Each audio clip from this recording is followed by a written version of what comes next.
Hello guys, welcome back to another PriceCP Roblox Studio tutorial. Today we're going to learn about list mode in Roblox Studio. So if you have never used Roblox Studio before, you can open up Roblox Studio and come to the screen, or you can click on the plus sign here to come to the screen.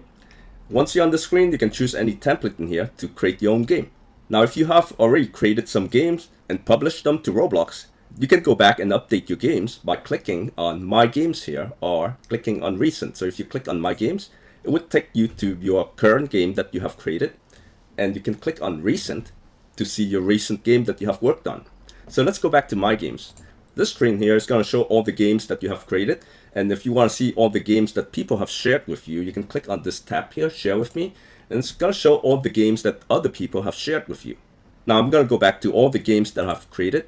If I want to see all my games in list mode, I can click on this box right here to toggle on and off the list mode. In list mode, you can sort this list by the name of the experience by clicking on this. It's going to sort all your games in alphabetical order. If you want to sort them by date created, you can click on this one right here, and that's going to sort all your games by the date that the game has been created.